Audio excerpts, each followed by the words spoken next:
Hey everyone, it's Mark from Secure Choice Lending, coming to you today with June's housing market update. So the first thing we want to discuss is housing inventory and where it's at. Housing inventory has risen to slightly above 375,000. We've seen about 12 consecutive weeks of housing inventory increases, but when you look at it compared to years past, we're still relatively low to where we need to be. Some housing economists believe that housing inventory needs to be between 1.5 to 2 million single-family homes for sale to have a healthy housing market. So we're still a 4x to 5x away to where they believe is a healthy market. And when you compare that to the 2005 to 2008 bubble, single family homes that were available for sale at that time were upwards of the 4 million. So we're still a large way away, nearly 90% below where we were in 2005 to 2008. That being said, we all do believe that housing inventory will continue to increase, especially during these summer seasons.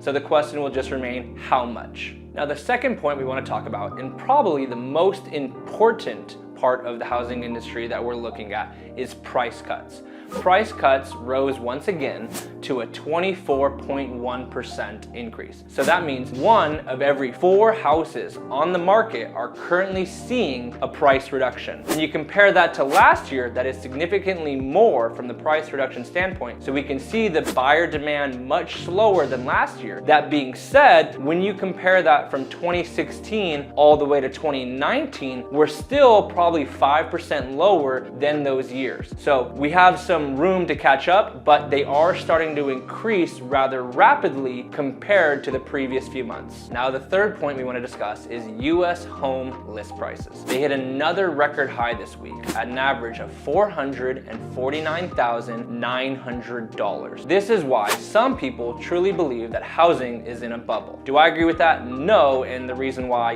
previous videos we went over that demographics are much different now than they were in 2005. But that being said, are houses slightly overvalued, or do we think that maybe they've plateaued at $450,000? That is to be determined. We can see from the graph that normally once we hit around this May-June timeframe, that we start to see the housing list prices start to come down. So it is normal that they should start to come down, but how much will they come down is the important factor. So if we're at $450,000 record high price, it's always good to compare it to where were we last year. And the most dramatic one to me is looking at it from 2020. In 2020, we had a US average home list price of around $300,000 beginning of January. So in a 2.5 years, we've had a 50% increase in US home list prices, which is quite dramatic, right? So now the question remains, how much will they start to drop? We should theoretically start to see it. We just went over that. Summer season,